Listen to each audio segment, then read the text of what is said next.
আমরা আমাদের অনেক সমস্যার সৃজনশীল সমাধান নিয়ে আলাপ করছি, কিন্তু আমাদের একটা বিশাল জাতীয় সমস্যা আছে পার্বত্য চট্টগ্রাম নিয়ে। বাংলাদেশ রক্তাক্ত যুদ্ধ করছে এই জনপদে, যুদ্ধ থামছে কিন্তু ছাই চাপা তুষের মতো এক আগুন ধিকে ধিকে জ্বলতেছে। পাহাড় আর সমতলের জনগোষ্ঠীর মধ্যে সন্দেহ আর অবিশ্বাসের বাতাস লঘু হইয়া যায় নাই। আমি মাঝে মাঝে ভাবি, যারা রাষ্ট্র চালায় তারা কি আদৌ সমস্যাগুলো নিয়ে ভাবেন? কিভাবে এটা সমাধান করা যায় এটা নিয়ে ভাবেন? ভাবলে, আন্তরিকভাবে চেষ্টা করলে তো এই সমস্যা একেবারে দূর না হোক অনেকটা তো সহনীয় করে ফেলা যায়। রাষ্ট্র সবসময় অপদার্থরা চালায়, তাই কখনো আমরা ভাবতেই পারি না সমস্যাকে দূর করতে হলে কি কি কাজ করতে হবে, কিভাবে সৃজনশীলভাবে সমস্যার সমাধান করতে হবে। আজ আমি পার্বত্য চট্টগ্রাম ইস্যু নিয়ে আলাপ করব। আমার আলাপে সব সমস্যার সমাধান থাকবে না, তবে অন্তত একটা বড় সমস্যার সমাধানের বিষয়ে আলাপ করব। আশা করি বাংলাদেশের আপামর জনসাধারণ, সমতল এবং পাহাড়ের জনগণ আমার এই আলাপটাকে গ্রহণ করবেন। আসেন আল্লাহর নামে শুরু করি। এখন আলাপ হইতেছে আদিবাসী না উপজাতি এই বিষয় নিয়ে। আমি এই আলাপে এখনই ঢুকবো না, একটু টাচ করব আমার এপিসোডের একদম শেষ দিকে। আমার মতে সমস্যার মূলটা এই জায়গায় না, মূলটা মূলত দুইটা জায়গায়, একটা স্থানীয় আর একটা আন্তর্জাতিক। আন্তর্জাতিক বিষয়টা আমি প্রথমে আলোচনা করব, কারণ পার্বত্য চট্টগ্রাম নিয়ে আলাপ করার সময় সেই আন্তর্জাতিক প্রবলেমটা, সমস্যাটা, যেখানে ভারত একটা গুরুত্বপূর্ণ ফ্যাক্টর, সেটারে মাথায় রাখলে আমাদের বিষয়টা বুঝতে সুবিধা হবে এবং সমাধানের পথটা ভাবতেও সুবিধা হবে। আসেন এই দুইটা বিষয় কি কি। ভারত মনে করতো যে পার্বত্য চট্টগ্রামের নাগা এবং মিজো বিদ্রোহীরা লুকায় আছে এবং তাদেরকে পাকিস্তানের গোয়েন্দা সংস্থা ISI সাহায্য করে। তো এইটার পাল্টা কর্মসূচি নেয় ইন্ডিয়া, যে পূর্ব পাকিস্তানকে দেশটার রাজনৈতিক মূল অংশ থেকে বিচ্ছিন্ন করবে।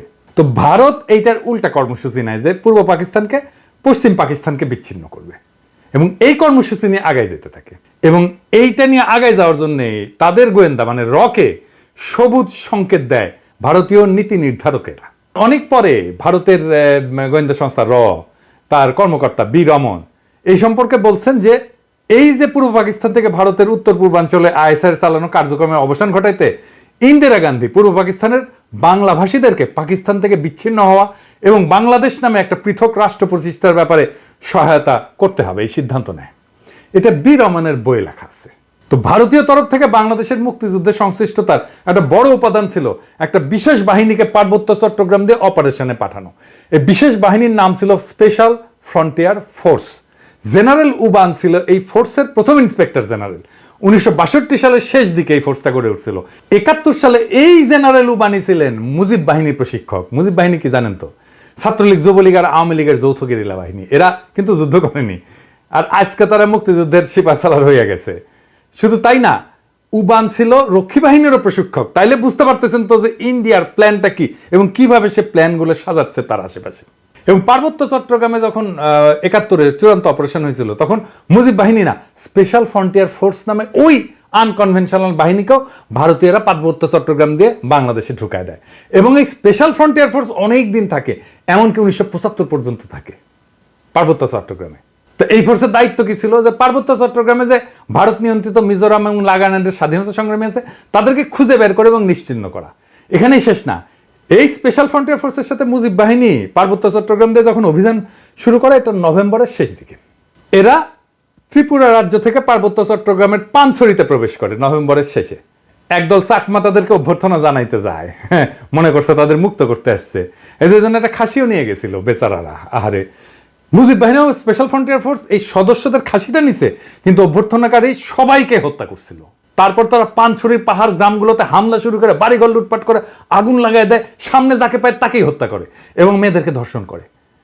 তাদের হামলায় পানছড়িতে ওই দিনই নিহত হয়েছিল 32 জন নিরীহ পাহাড়ি। তারপর তারা পানছড়ি থেকে খাগড়াছড়ির দিকে রওনা হয় এবং যাওয়ার পথে 176টা বাড়িঘর জ্বালায় দেয়। 14 ডিসেম্বরেও তারা 22 জনকে হত্যা করে। এই ছিল আওয়ামী লীগের মুজিব বাহিনীর মুক্তিযুদ্ধ। এটাই তাদের কন্ট্রিবিউশন। বাংলাদেশ থেকে ভারতীয় সামরিক বাহিনী চলে যাওয়ার সময় তাদের সেনাবাহিনীর এই স্পেশাল ফ্রন্টিয়ার ফোর্সকে রেখে দেওয়া হয় কক্সবাজারে। 72 সালের জুলাই পর্যন্ত পার্বত্য চট্টগ্রামে অপারেশন চালায়, তারপরে তারা প্রত্যাবর্তন করে। কিন্তু সবাই যে চলে গেছিল তা কিন্তু না, কারণ মুজিব যেদিন জয় বাংলা হয় না 1975-এ, ওই সময় পার্বত্য চট্টগ্রামে অপারেশন চালানো একটা ভারতীয় হেলিকপ্টার বিধ্বস্ত হয় রেকর্ড রে ভাই। মুজিব মূলত পার্বত্য চট্টগ্রামকে ভারতের হাতে তুলে দিছিল। আমি আর সেই ইতিহাসে গেলাম না, কিন্তু এখন পার্বত্য চট্টগ্রাম নিয়ে ইন্ডিয়ার পরিকল্পনাটা কি? ইন্ডিয়ার একটা দুর্বল জায়গা আছে চিকেন নেক, তাই না? আপনারা জানেন, যেটা দখল নিতে পারলে সেভেন সিস্টার জয় বাংলা হয়ে যাবে, আলাদা হয়ে যাবে। ইন্ডিয়া সেটা নিয়ে সবসময় একটা প্যারার মধ্যে থাকে। আমাদেরও একটা উইক জায়গা আছে, সেটা হইতেছে ফেনী, যা আমাদের বাংলাদেশ মূল ভূখণ্ডের সাথে পার্বত্য চট্টগ্রামকে যুক্ত করছে। ওই জায়গা দিয়া পার্বত্য চট্টগ্রামকে যদি আলাদা করে দিতে পারে ইন্ডিয়া, তাইলে চিকেন নেক নিয়ে তার না ভাবলেও চলবে, মুফতে একটা সমুদ্র বন্দর পাওয়া যাবে। তাই সে পার্বত্য চট্টগ্রামের সবসময় বিচ্ছিন্নতাবাদীদেরকে অকাতরে সাপোর্ট দেয়, শান্তি বাহিনীকে সাপোর্ট দিচ্ছে, কুকিজিনদের সাপোর্ট দেয়। তারা জানে পার্বত্য চট্টগ্রাম যদি বিচ্ছিন্ন হয়ে আলাদা রাষ্ট্র হয়ও, তাইলে এই ল্যান্ড লক একটা অতি অল্প জনগোষ্ঠীর ভূখণ্ডের ইন্ডিয়ার উপরে সর্বাংশে নির্ভর করা ছাড়া আর উপায় নাই। আর ওই অংশটা ইন্ডিয়া খায়া ফেলতে কোনো সমস্যা হবে না তখন। তবে আমরা এই সমস্যার কথা কম বেশি সবাই জানি, যে দ্বিতীয় যে সমস্যা, যেটার কথা আমরা একেবারেই জানি না, আলাপ করি না, সেই সমস্যাটা কি? আসেন সেটা নিয়ে আলাপ করি। এটা খুবই জটিল এবং কম আলোচিত সমস্যা। এই প্রসঙ্গে আমি আর একটা আলোচনা করে নিই, আপনাদের বুঝতে সুবিধা হবে। হংকং আর চায়না মেনল্যান্ড, এই দুইটা ভূখণ্ড কিন্তু একই দেশের হইলে সিস্টেম আলাদা, অর্থনৈতিক সিস্টেম আলাদা। হংকং অশান্ত না? আপনি একই দেশের দুইটা সিস্টেম করলে সেটা অশান্তির একটা বীজ হয়ে থাকে, যদি খুব ভালোভাবে ম্যানেজ করা না যায়। কারণ দেশ বা রাষ্ট্র একটা শরীরের মতো, এটার একটা রাজনৈতিক অর্থনৈতিক সংহতির দরকার পড়ে। ইকোনমিক সিস্টেম আলাদা হইলে রাজনৈতিক সংহতি রক্ষা করা দূর হয়ে যায়। কেন? মার্কস বলছেন যে রাজনীতি হচ্ছে অর্থনীতির একটা ঘনীভূত রূপ। অর্থনীতি যেমন, সেটাই রাজনীতি হইয়া দেখা দেয়। কথাটা খুবই সত্য কথা। একটা দেশের ইকোনমি যেমন, তার রাজনীতিটাও তেমন। এটা নিয়ে পরে আবার বিস্তারিত আলাপ করা যেতে পারে, কিন্তু আপাতত আজকাল আলাপের জন্য এইটুকু জানলেই চলবে। পার্বত্য চট্টগ্রামের ইকোনমি কি আলাদা? হ্যাঁ, আলাদা। ওদের ইকোনমি ভূমি নির্ভর। ওদের বর্তমান ভূমির মালিকানা ব্যবস্থা খুবই জটিল এবং বহুমুখী একটা কাঠামোর উপর প্রতিষ্ঠিত, যা ঐতিহাসিক, সামাজিক, সাংস্কৃতিক এবং প্রশাসনিক অনেকগুলো কারণের মিশ্রণ। তিনটা স্তরে এদের ভূমি ব্যবস্থাপনা। এক নাম্বার, ঐতিহ্যবাহী ভূমি মালিকানা ব্যবস্থা। এটাই সবচেয়ে বড় ভূমি ব্যবস্থাপনা। আনুমানিক 50 থেকে 60% ভূমি এই ঐতিহ্যবাহী ব্যবস্থাপনার আওতায় পড়ে। কেমন সেটা? এইটা গোষ্ঠীভিত্তিক মালিকানা, কোনো ব্যক্তি মালিকানায় না। পার্বত্য অঞ্চলের প্রধান জনগোষ্ঠী যেমন চাকমা, মারমা, ত্রিপুরা এবং অন্যান্য গোষ্ঠীগুলা তাদের নিজস্ব ঐতিহ্যবাহী ভূমি ব্যবস্থাপনা পদ্ধতি অনুসরণ করে। এই ব্যবস্থায় জমির মালিকানা সাধারণত পরিবার বা গোষ্ঠীর মধ্যে থাকে। এটা একটা মৌখিক ঐতিহ্য, লেখাপড়া কিন্তু নাই, কোনো দলিল নাই। জমি ভোগ, দখল এবং ব্যবহার করার অধিকার আছে, কিন্তু সেটা আইনগতভাবে নথিভুক্ত না। জুম চাষ হয় না পাহাড়ে, এই জুম চাষের জন্য যে ভূমি, সেইটা কিন্তু এই ঐতিহ্যবাহী কৃষি পদ্ধতি এবং এই ভূমি মালিকানায়। এখানে জমি ব্যক্তিগত মালিকানা না, বরং গোষ্ঠীগত মালিকানায় পরিচালিত হয়। 2 নাম্বার মালিকানা হচ্ছে সরকারি ভূমি মালিকানা। সরকার যেটাকে রিজার্ভ বন ঘোষণা করছে, এটা সরকারের মালিকানা। পার্বত্য চট্টগ্রামের একটা বড় অংশ আমরা জানি যে রিজার্ভ ফরেস্ট বা সংরক্ষিত বন হিসাবে ঘোষিত। এই ভূমি বন বিভাগ দিয়ে নিয়ন্ত্রিত এবং চাষাবাদ এবং বসতি স্থাপন এখানে নিষিদ্ধ। তবে আপনারা জানেন যে পার্বত্য চট্টগ্রামের অধিবাসীরা ঐতিহাসিকভাবে বনের মধ্যে চাষাবাদ করে এবং বসতি স্থাপন করে। তো সরকার যদি নিষিদ্ধ করে দেয়, তাহলে তাদের ঐতিহাসিকভাবে চাষাবাদের পদ্ধতি ছিল, সেটা নষ্ট হয়ে যায় না? এটা মাথার মধ্যে নাই ওদের। কিন্তু এটা একেবারে বন্ধ হয়নি। এই সংরক্ষিত বন এলাকায় অনেক বসতি আছে জনগণের এবং ঐতিহ্যগতভাবে এই ভূমি তারা ব্যবহার করে। এইটাও একটা ভূমি বিরোধের অন্যতম কারণ। 3 নম্বর হচ্ছে সরকারি প্রকল্প। কাপ্তাই হ্রদ বাঁধ প্রকল্পের জন্য ব্যাপক ভূমি অধিগ্রহণ করা হয়েছিল, যা স্থানীয় জনগণের ভূমি হারানোর অন্যতম কারণ হয়ে দাঁড়িয়েছে। আমরা এই প্রসঙ্গে সমাধান পর্বে আলাপ করব। আনুমানিক 25 থেকে 30% ভূমি সংরক্ষিত বনাঞ্চলের অধীনে রয়েছে। আর আইনগতভাবে নথিভুক্ত মালিকানা, যেটা আমরা সমতলে দেখি আর কি, জমি রেজিস্ট্রি, দলিল, এটা দেখি না, এইটা পর্সা টর্সা এগুলো দেখি না, পাকা দলিল। কিছু কিছু এলাকায় ব্যক্তি বা গোষ্ঠী তাদের জমির দলিল নথিভুক্ত করে ফেলছে, তবে এটা খুবই সীমিত এবং এইটা সবসময় সমস্যাযুক্ত, কারণ অনেক জমির মালিকানার বিষয়ে সরকারি রেকর্ড স্থানীয় ঐতিহ্যবাহী নিয়মের মধ্যে তো সংঘাত আছে, তাই না? এইটা ধরেন 10%-এর মতো। এই ভূমি ব্যবস্থাপনার মূল সমস্যাটা কি? সমস্যা হচ্ছে যে পার্বত্য জনগোষ্ঠী তাদের এই ঐতিহ্যগত নিয়মে জমি ভোগ দখল করলেও সরকারি আইনে তো স্বীকৃত না এটা। তারপর ধরেন উন্নয়ন প্রকল্প, যেমন কাপ্তাই জল বিদ্যুৎ কেন্দ্র এবং সমতলের অনেক মানুষ আসছে পার্বত্য অঞ্চলে, ফলে স্থানীয় জনগণের জমি হারানোর ঘটনা ঘটছে। আবার আরেকটা জিনিস বললাম যে রিজার্ভ সংরক্ষিত বন এবং কৃষি জমি নিয়ে যে সংঘাত, ওইখানে তারা বসতি স্থাপন করে, ওখানে কৃষি কাজ করে। সমতলের অনেকে বলে যে আমরা কেন পার্বত্য চট্টগ্রামে গিয়ে জমি কিনতে পারবো না, ওরা তো এসে সমতলে জমি কিনতে পারে। সমস্যা বুঝছেন তো? আপনি কার কাছ থেকে জমি কিনবেন? দলিলই তো নাই। দলিল তো মুখে মুখে, মালিকানা তো ব্যক্তির না রে ভাই, মালিকানা সামাজিক, এবং প্রায় 60% জমির মালিকানা এরকম। তো এই বাস্তবতাটা তো বুঝতে হবে। দেখেন এই সমস্যার সমাধান কি? ওয়ান কান্ট্রি টু সিস্টেম ব্যবস্থা আমাদের চালাইতে হবে ততদিন পর্যন্ত যতদিন না ব্যাপক সংখ্যাগরিষ্ঠ পাহাড়িরা এই সিস্টেম বদলানোর জন্য দাবি না করে। আমরা এই ব্যবস্থার জন্য হংকং এর অভিজ্ঞতা, স্কটল্যান্ড, উত্তর আয়ারল্যান্ডের অভিজ্ঞতা কাজে লাগাতে পারি। এইটা করে ঐতিহ্যবাহী ভূমি ব্যবস্থাকে আইনি স্বীকৃতি দিতে পারি এবং পুরো পার্বত্য চট্টগ্রামকে আমরা গ্রিন ইকোনমির আওতায় আনতে পারি। তাহলে আমাদের এই ওয়ান কান্ট্রি টু সিস্টেমটা ভালোভাবে বাস্তবায়ন করা যাবে। অর্থনৈতিক উন্নয়ন আর স্বাতন্ত্র্য 2 লক্ষ্যই অর্জিত হবে। পার্বত্য চট্টগ্রামে ব্যাপক অর্থনৈতিক উন্নয়ন করলে, পাহাড়িদের আয় আর জীবনযাত্রার মান বাড়াইলে বেশিরভাগ সমস্যার সমাধান হয়ে যাবে। আসলে এই গ্রিন ইকোনমিটা কি আর কিভাবে এটা ইমপ্লিমেন্ট করা যায় সেটা দেখি, বাস্তবায়ন করা যায়। গ্রিন ইকোনমি হলে এমন একটা অর্থনৈতিক ব্যবস্থা যা পরিবেশকে রক্ষা করবে, টেকসই উন্নয়নকে প্রাধান্য দেবে এবং এইটাই প্রাকৃতিক সম্পদের সঠিক ব্যবস্থাপনা, পরিবেশ বান্ধব প্রযুক্তি ব্যবহার এবং সবুজ কর্মসংস্থান তৈরির মাধ্যমে অর্থনৈতিক উন্নয়ন এবং পরিবেশ রক্ষার মধ্যে একটা ভারসাম্য আনবে। এবং আমরা পার্বত্য চট্টগ্রামকে যদি একটা সংরক্ষিত এলাকা বলে ঘোষণা দিয়ে গ্রিন ইকোনমির আওতায় নিয়ে আসি, তাহলে অনেকগুলো সুবিধা পাওয়া যাবে। স্বাতন্ত্র্য রক্ষা তো হবেই, পাশাপাশি অর্থনৈতিক উন্নয়ন সম্ভব হবে। সুবিধাগুলো এক এক করে আলোচনা করি। যেমন ধরেন, প্রাকৃতিক সম্পদের সংরক্ষণ করা যাবে। সংরক্ষিত এলাকায় অরণ্য, বন্যপ্রাণী এবং জীববৈচিত্র্য রক্ষার জন্য সঠিক ব্যবস্থাপনা গড়ে তোলা সম্ভব হবে এবং এর ফলে টেকসই একটা বন ব্যবস্থাপনা, যেটাকে সাস্টেনেবল বন ব্যবস্থাপনা বলা হয়, এবং পানি সংরক্ষণ, কার্বন নিঃসরণ হ্রাস করা যাবে এবং পরিবেশ বান্ধব কর্মসংস্থান তৈরি করা যাবে। কিভাবে? ধরেন ইকো ট্যুরিজম, জৈব চাষাবাদ, প্রাকৃতিক পণ্য উৎপাদন এবং স্থানীয় কারুশিল্পের মাধ্যমে স্থানীয় জনগণের জন্য কর্মসংস্থান সৃষ্টি করা যাবে। পরিবেশ বান্ধব উদ্যোগ নেওয়া যেতে পারে, যেমন সৌরশক্তি প্রকল্প, জৈব প্লাস্টিক উৎপাদন প্রকল্প, এইগুলো তৈরি করা যেতে পারে। এবং যেহেতু আমরা এখানে কার্বন নিঃসরণ কমাবো, তাই আন্তর্জাতিক সহযোগিতা পাওয়া যাবে প্রত্যেকটা প্রকল্পে। শুধু আন্তর্জাতিক সংস্থার সাহায্য, টাকা পয়সায় না, প্রযুক্তিগত সহায়তাও নেওয়া যাবে এবং পরিবেশ বান্ধব ট্যুরিজম গড়ে তোলা যায়। এখন যে ট্যুরিজম আছে এটা পরিবেশ বান্ধব না, এটা আয়ের একটা গুরুত্বপূর্ণ উৎস হতে পারে।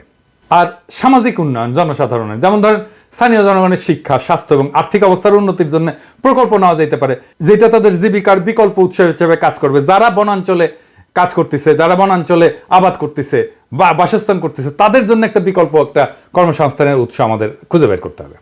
এবং স্বাতন্ত্র্য রক্ষার জন্য এই প্রত্যেকটা প্রকল্পে স্থানীয় সম্প্রদায়ের অংশগ্রহণ নিশ্চিত করতে হবে। স্থানীয় জনগোষ্ঠীকে সিদ্ধান্ত গ্রহণ এবং ব্যবস্থাপনার অংশীদার করে ফেলতে হবে। তাদের ম্যানেজমেন্টে পার্টিসিপেশন ছাড়া আমরা কোনো কাজ করব না।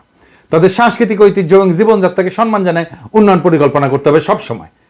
সংরক্ষিত এলাকাকে বিভিন্ন জোনে ভাগ করা যেতে পারে। যেমন ধরেন কোর জোন, যেটা সম্পূর্ণ সংরক্ষিত এলাকা, যেখানে মানুষের প্রবেশ সীমিত থাকবে। বাফার জোন, যে কিছু নিয়ন্ত্রিত কার্যক্রম, যেখানে ইকো ট্যুরিজমটা চালাবো। আমরা ইকো ট্যুরিজম সব জায়গায় চালাইতে দেবো না এবং এখানে গবেষণাও করব। এবং sustainable use zone, third zone, যেখানে পরিবেশ বান্ধব চাষাবাদ, কারুশিল্প এবং অন্যান্য কার্যক্রম পরিচালনা করা যাবে। এবং একটা কঠোর আইন, পরিবেশ সুরক্ষা আইন লাগবে ওইখানে। সংরক্ষিত এলাকায় বৃক্ষ নিধন, শিকার এবং দূষণ কঠোরভাবে নিষিদ্ধ করতে হবে এবং আইন ভঙ্গ করলে দৃষ্টান্তমূলক শাস্তি ব্যবস্থা করতে হবে। এবং আমরা পুরো সিস্টেমটা ঠিক মতো চলতেছে কিনা এটার জন্য প্রযুক্তির ব্যবহার করব, ড্রোন লাগাবো, স্যাটেলাইট ইমেজ ব্যবহার করব, যে সংরক্ষিত এলাকায় সার্বক্ষণিক আমরা নজরদারি করব যে কেউ আমাদের এই পরিবেশের ক্ষতি করতেছে কিনা। এবং এই অঞ্চলে আমাদের একটা গবেষণা এবং ডকুমেন্টেশনের একটা শক্তিশালী সিস্টেম রাখতে হবে, যে সংরক্ষিত এলাকায় জীববৈচিত্র্য, সম্পদ এবং পরিবেশগত অবস্থা নিয়মিত এটা ঠিক থাকতেছে কিনা, এটা নিয়মিত গবেষণার মাধ্যমে পর্যবেক্ষণ করা হবে। আর আসেন কাপ্তাই লেক এলাকা। এই যে কাপ্তাই লেকটা করা হয়েছে, জানেন এখানে কত মেগাওয়াট বিদ্যুৎ হয়? 230 মেগাওয়াট মাত্র। এটা গোটা বাংলাদেশের চাহিদার মাত্র 5%। এই যে 5% বিদ্যুৎ, তার জন্য কত বড় সমস্যা আমরা তৈরি করছি। আমরা যদি ঘোড়াশাল বিদ্যুৎ কেন্দ্রের কথা চিন্তা করি, ঘোড়াশাল বিদ্যুৎ কেন্দ্র 950 মেগাওয়াট বিদ্যুৎ উৎপাদন করে, তার মানে 4 গুণ এই কাপ্তাই লেকের চাইতে। তাইলে আমি এটা আসলে রাখবো কেন? এই কাপ্তাই বাঁধ ভেঙে দিয়ে আমরা জমি উদ্ধার করলে কি সমস্যা? এটা ভেবে দেখতে হবে। এটা নিয়ে আমাদের সিরিয়াস চিন্তা করতে হবে যে আসলে আমরা কাপ্তাই বাঁধটা রাখবো কিনা। একটা দীর্ঘস্থায়ী প্রবলেমের সমস্যার সমাধান করছে। কাপ্তাই লেক থাকবে না, কাপ্তাই লেকের দরকার কি? আমাদের তো দরকার নাই। দৃষ্টিনন্দন কাপ্তাই লেকের তো দরকার নেই। আমার যদি জমি উদ্ধার হয় ওইখানে, এই 230 মেগাওয়াট বিদ্যুতের দাম কত? আর আমরা যদি এই জমিটাকে ব্যবহার করতে পারি, কাপ্তাই লেকের নিচে ডুবে যাওয়া জমিটা যদি উদ্ধার করতে পারি, তাহলে এই জমিতে আমরা কি পরিমাণে অর্থনৈতিক ব্যবস্থাপনা করতে পারবো, অর্থনৈতিক সুবিধা পাবো, অর্থনৈতিক লাভ করতে পারবো, এটা একটা স্টাডি হইতে পারে। আমি এটা ধারণাটা দিলাম। যদি মনে করেন যে স্টাডি করে যদি দেখা যায় যে ওইখানে অর্থনৈতিক সুবিধা যেটা সেটা অনেক অনেক বেশি এই কাপ্তাইয়ের 230 মেগাওয়াটের বিদ্যুতের চাইতে, তাহলে কাপ্তাই বাঁধ আমাদের রেখে লাভ কি? এটা ভেঙে দেওয়া যেতে পারে। আমার মনে হয় যে কাপ্তাই বাঁধ যদি ভেঙে দেওয়া যায় তাহলে আমাদের বেটার ইকোনমিক বেনিফিট আমাদের আসবে। এবার আসেন আদিবাসী ধারণা নিয়ে আমার চিন্তাটা বলি। কেন এইটা অদরকারি আলাপ? কেনই বা সমতলের মানুষ এই চিন্তাটা পছন্দ করে না? সমতলের মানুষ আদিবাসী ধারণা নিয়ে কি মত পোষণ করে সেটা বলার আগে বোমাং রাজা কি ধারণা পোষণ করে সেটা শুনি। আসেন শোনেন, ওনার কথাই শোনেন। আমার নাম অংশটুক চৌধুরী। আপনারা বলেন আমরা actually we are not tribal, আমরা আদিবাসী নয়। আমরা ছিলাম বার্মাতে। ভারতের সম্রাট মহারাজগিরি উনি মানবদের বোমাং রাজাকে 1614 সালে সরকার গভর্নর অফ চিটাগং, একজন রাজার গভর্নর ছিল। Fifth man entered into Chittagong district, বর্ধমানে বোমাঙ্গের কমলাপুর 1727 সালে। 283 বছর আগে আমরা এখানে যুক্তি। এই যে ইন্ডিজেনাস বা আদিবাসী শব্দটার অর্থ হইল এমন জনগোষ্ঠী বা সম্প্রদায় যারা কোনো নির্দিষ্ট ভৌগোলিক এলাকায় ঐতিহাসিকভাবে বসবাস করে আসতেছে, যারা সেই এলাকার আদি অধিবাসী এবং যাদের ঐতিহ্য সাধারণত ঔপনিবেশিক বা আধুনিক জনগোষ্ঠীর আগমনের পূর্বে গড়ে উঠছে। সহজ বাংলায় বললে ওই অঞ্চলের আদিবাসিন্দা। রেড ইন্ডিয়ানরা যেমন আমেরিকার আদিবাসিন্দা, আপনারা তো সেটা না পাহাড়ি ভাইরা। তারপরে যখন এই শব্দ ব্যবহার করার জন্য চাপাচাপি করেন তখন বাকি দেশের মানুষ এটাকে সন্দেহের চোখে দেখবেই। এটাও বুঝতে হবে। তারা জানে আদিবাসীরা যদি দাবি করে যে তাদের মানবাধিকার লঙ্ঘিত হচ্ছে তাহলে আন্তর্জাতিক সম্প্রদায় তাদের আলাদা রাষ্ট্রের দাবিকে সমর্থন জানায়, সেই দাবিকে মেনে নিতে বাধ্য করতে পারে। আর আপনাদের তো জুম্মল্যান্ড সংক্রান্ত দাবি আছেই, আর ইন্ডিয়ার তো ফুসলানো আছেই, তাই না? এবং ইন্ডিয়া তো চায় এটাকে আলাদা করে নিয়ে একটা আলাদা তাদের মধ্যে খেয়ে ফেলতে। তো সন্দেহ তো যৌক্তিক। আপনারা যদি মনে করেন আদিবাসী শব্দটা আপনাদের আলাদা সুবিধা দেবে, আপনি বাংলাদেশ রাষ্ট্রের কাছে চান সেই সুবিধা, তাইলে আলাপ তো করা যেতেই পারে ওইটা নিয়ে। কিন্তু সে আলাপে না যায় যদি বলেন কিছু আকাশে কি সুন্দর চাঁদ উঠিছে, তাহলে হবে। পাহাড়ে সবাই যেমন বিচ্ছিন্নতাবাদী না, এটা যেমন সত্য, তেমন সমতলের সবাই আপনাদের ব্যাপারে ইনসেনসিটিভ বা অসংবেদনশীল না, এটাও তেমন সত্য। তাই আসেন দুই পক্ষকেই বলি, সংঘাত আর অবিশ্বাসের কাল কাটায় আমরা নতুন ইতিহাস গড়ি। হাসিনা বিরোধী লড়াইয়ে পাহাড়ি ভাই বোনেরা আমাদের কাঁধে কাঁধ মিলায় লড়াই করছেন। আমরা এই ঐতিহাসিক ঐক্যকে সাথে নিয়ে আগায় যাই। আমরা এমন এক বাংলাদেশ গড়ে তুলি যার গর্বিত মালিক হবে হিন্দু, মুসলমান, পাহাড়ি, সমতলি, চাকমা, বাঙালি সকলেই। বৈচিত্র্যের মধ্যে আমরা গড়ে তুলব এক মহান ঐক্য, এক নতুন বাংলাদেশে, যে বাংলাদেশের স্বপ্ন দেখেই জুলাই আগস্টের হাজারো শহীদেরা চোখ মুছছিল, শেষ নিদ্রায় গেছিল। আসেন আমরা সেই স্বপ্নকে বাস্তব করে তুলি। ইনকিলাব জিন্দাবাদ।